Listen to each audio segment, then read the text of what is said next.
आजचा व्हिडिओ हा संपूर्ण पिंपळाच्या झाडाबद्दल आहे। अनेकदा असे होते की घराच्या छतावर, अंगणात किंवा घरात पडलेल्या कोणत्याही मातीच्या भांड्यात अचानकच पिंपळाचं रोप उगवतं। उगवलेलं पिंपळ कापायचं की नाही असा प्रश्न लोकांच्या मनात येतो। ज्योतिषशास्त्रात पिंपळ कापण्याचे नियम सांगितलेले आहेत। या नियमानुसार पिंपळाची कापणी विशेष परिस्थितीतच करावी। चला तर मग जाणून घेऊया घरी पिंपळ कापण्याचे नियम।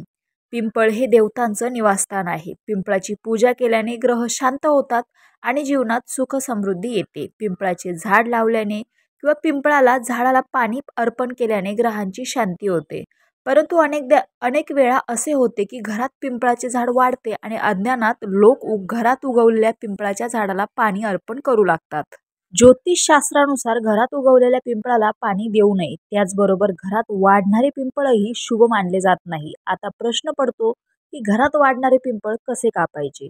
या प्रश्नाचं उत्तर जाणून घेऊया। सर्वप्रथम हे समजून घेणं गरजेचं आहे की पिंपळ कापला जात असेल तर त्याच्या जागी 10 झाडे लावावीत।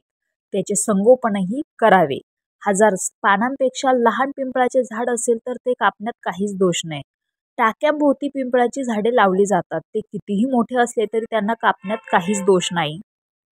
पिंपळांच्या झाडांनी छप्पर कापले तरी काही दोष नसतो। त्याचबरोबर घराच्या कच्च्या अंगणातील पिंपळही उखडून टाकला जाऊ शकतो, पण ते काढण्यापूर्वी काही नियमांची काळजी घेणं गरजेचं आहे। पिंपळ किंवा कोणतेही झाड कापायचे असेल तर आदल्या रात्री येथे जाऊन दिवा लावावा आणि तेथे काही प्रसाद अर्पण करावा आणि प्रार्थना करावी की ह्या पिंपळावर जर कोणत्याही देवतेचा वास असेल तर इथून दुसऱ्या ठिकाणी जा, कारण आम्ही झाडे तोडणार आहोत। येथे विष्णू सहस्रनामाचे 108 वेळेस वाचन करावे। गजेंद्र मोक्षाचेही करावे। पिंपळाचे झाड कोणताही हत्ती, बैल किंवा कोणतीही लहान मुलगी काढू शकते। म्हणजेच हत्ती, बैल किंवा लहान मुलीने पिंपळाला स्पर्श केला किंवा बळ लावले तर पिंपळाच्या वनस्पतीचे इतरत्र रोपण करता येते।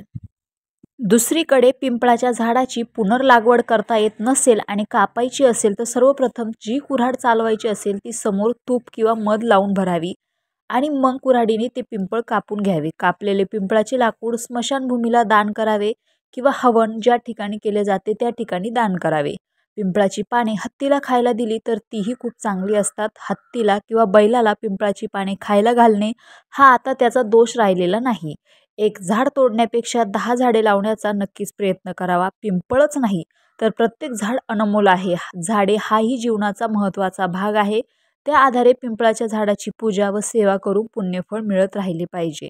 रामकृष्ण हरी।